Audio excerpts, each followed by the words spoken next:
two challenges today. One, I have to follow the great gurus and legends on the stage. And secondly, my Hogan Model says my sociability and colorful scores are not so great.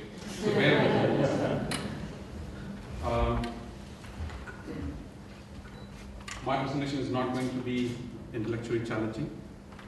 It's all about our story, our journey of using Hogan profiles for talent development in DP World. Anybody here aware of DP World? What does DP stand for? Whiteboards, yeah. So we came out as a company that actually runs sports out of Dubai. Dubai, as you know, is ambitious in building the tallest and the biggest. So we like to be one of the biggest port operator in the world today. And that's what we are doing. We have 65 marine terminals across 6 continents. We're probably the only truly global port operator in the world today. We handle 56 million TEU, or in simple language, it's just containers. TEU stands for 20 feet containers, so that's what it is. We have 100.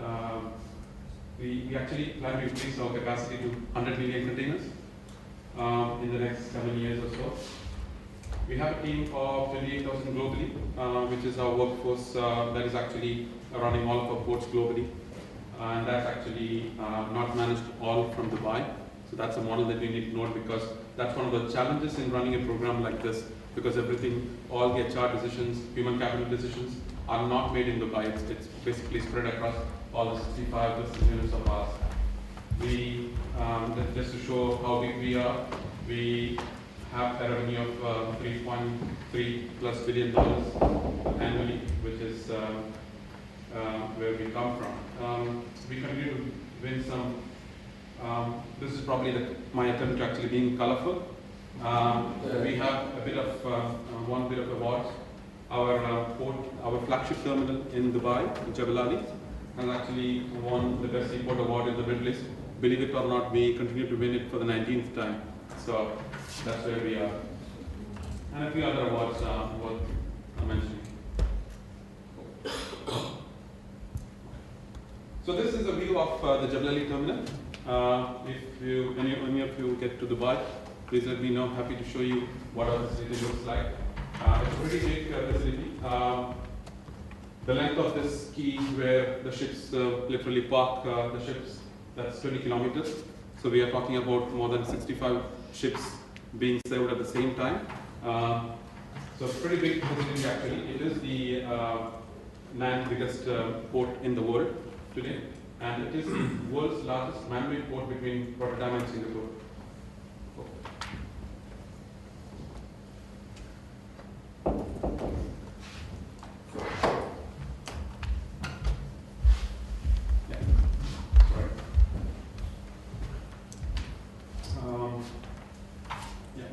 Jebel Ali Terminal, this terminal in Dubai is actually able to accommodate the biggest of ships, 350 meters ship, which is the state-of-the-art ships. I believe some of our customers or ex-customers are actually here in this room. So, good information for you. Now, as I said earlier, talent management is pretty challenging for us because we are geographically spread. And to increase the complexity, the business model is basically hold the general manager or the CEO of every business unit accountable for their profit and loss. Which also means sometimes when you come up with initiatives like Hogan assessments, I have to come debate with the CEO why it is important for him to spend some money assessing people developing. So that's some of the challenges that we have. And obviously, talent management for us is about making sure we have the right people in the right place and at the right time. We continue to grow. We have 10 new projects actually in the pipeline as we speak. So it's about selecting the right people, keeping them engaged. I think Ryan spoke to us about the importance of engagement. So pretty big area for us, and development. Most of what we did with Hogan assessment at the moment has been limited to development, not much in selection, but that's an area that we want to venture into soon. So we have, again, a very simple, pragmatic model of talent management. For us, the talent management was basically put together something that we call a framework, not a program, because a program for us wouldn't work because this is something that everybody had to follow globally. So we sit in Dubai, we had a core team of 4 people actually who worked on Hogan assessments, and then we went around the world with help of Mentis, training rest of our HR managers, and they're all great supporters of the tool today.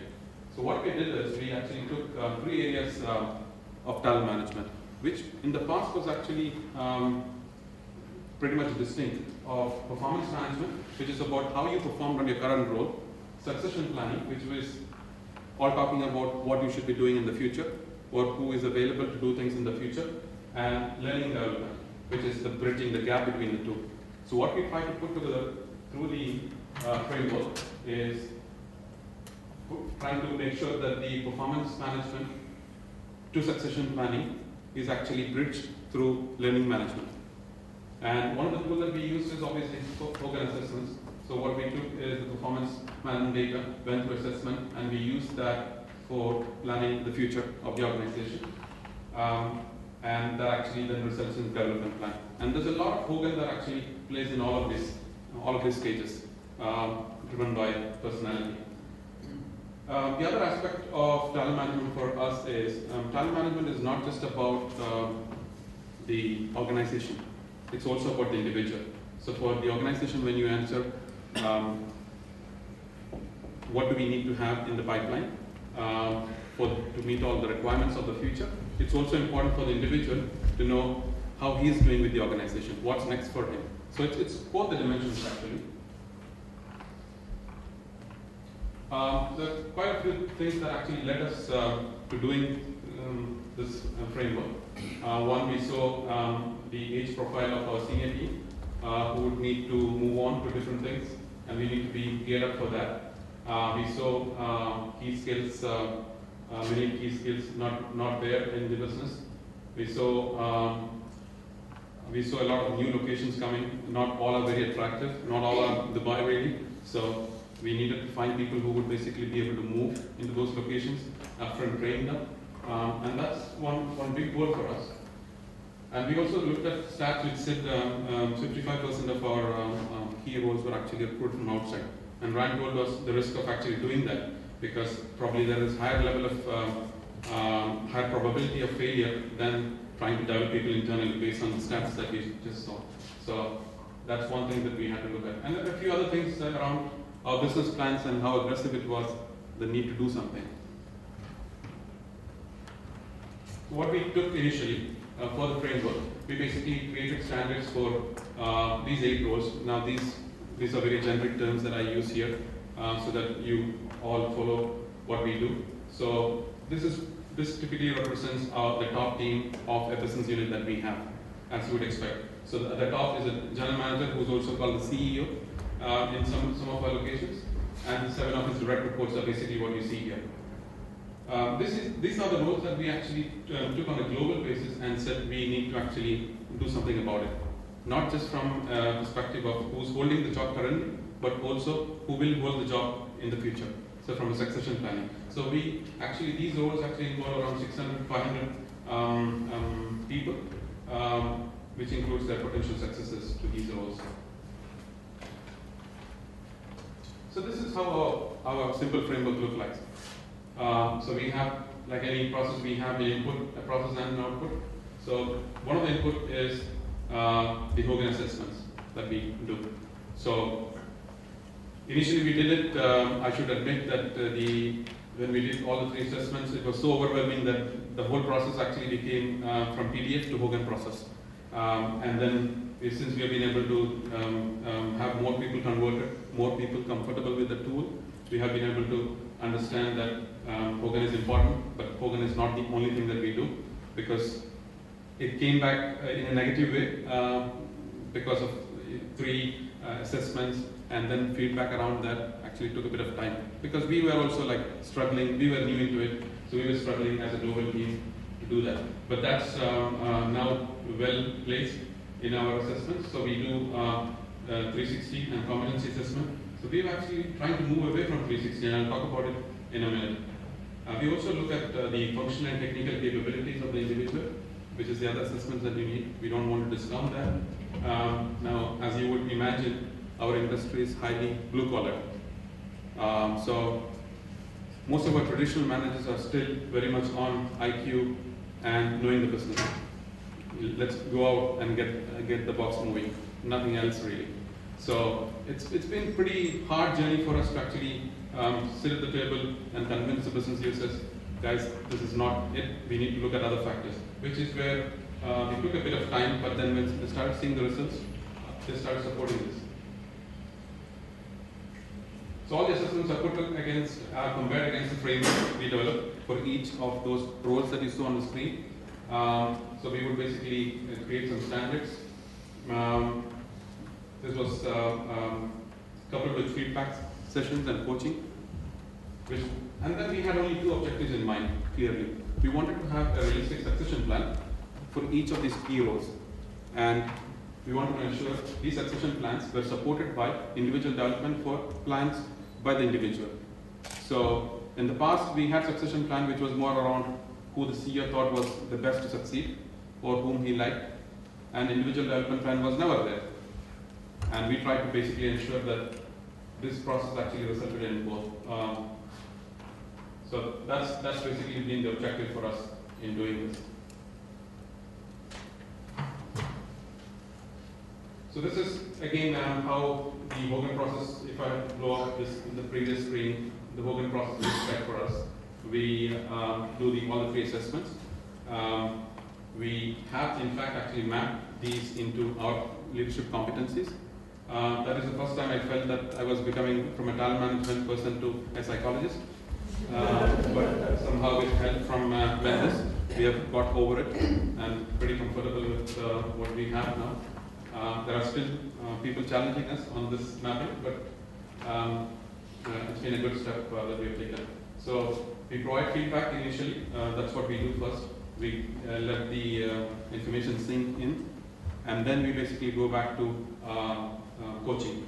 And we don't take all the derailers at one go. We basically say, ask the individual and the line manager, where do you want to focus on? And that's what we do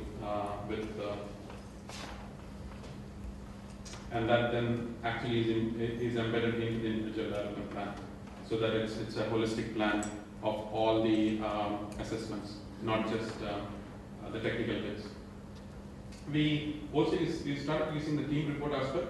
If we get that requirement pretty clear from upfront, if there's a team challenge, we have now started working with Hogan on team report.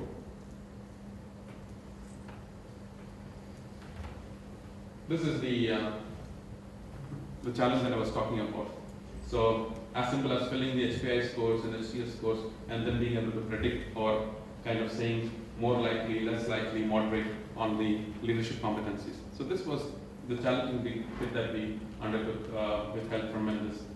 And this has been quite helpful because some people who were actually not given any, across the globe, we can't ensure the same level of training that we have been fortunate to receive in Dubai on Hogan. So we actually did this and said, this is probably going to throw some traffic lights that for areas that you need to look at, and that's been quite helpful. But again, I should share that the challenge is enormous because this is key behaviors we are trying to predict, and it's just prediction. It may not be always true, but it's a good point that we bring it up during the coaching program and ask the individual for confirmation. So if there is any confirmation, we start working on it.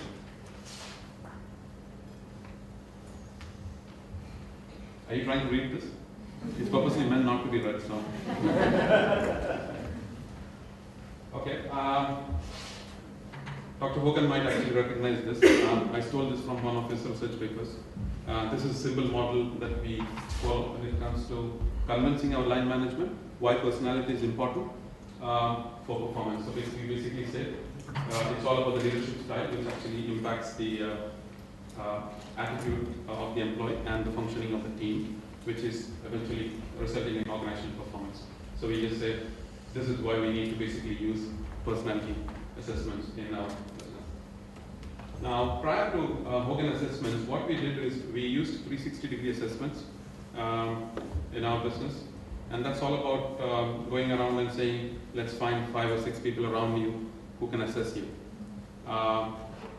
That worked very well in some cases, and it did not work so well in other cases. And that was to do with the relationship of this individual. I was in this leadership program. We were all friends, then colleagues in that program, and they kind of rated me. I looked extremely well, and all of us then looked extremely well as well, because we didn't want to bring anybody down in that program. And then we realized that 360 was probably not the best way to do this. We do complement 360 today, but 360 alone was not being fair in many cases. And it was too time consuming as well for us, which is when we actually started looking around for tools that could actually give us 360-like results, but without actually taking the time and removing the subjectivity in the process. So that's where we actually ended up with Hogan assessments. 2.5 years now we've been using it.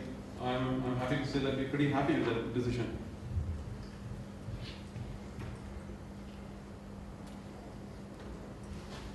Now, like everything, we would like to measure something. Well, in the first year, I had the excuse to my boss that the benefit of something like this is very intangible. You will see this over long term.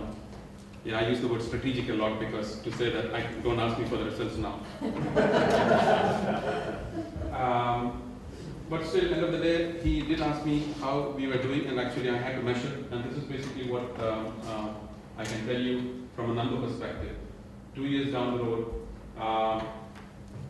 we were actually able to, I think, in some ways, develop some kind of DP World DNA through this coaching process, through this fine-tuning process of identifying where individuals were and how we can actually make them aware and have some plan for development.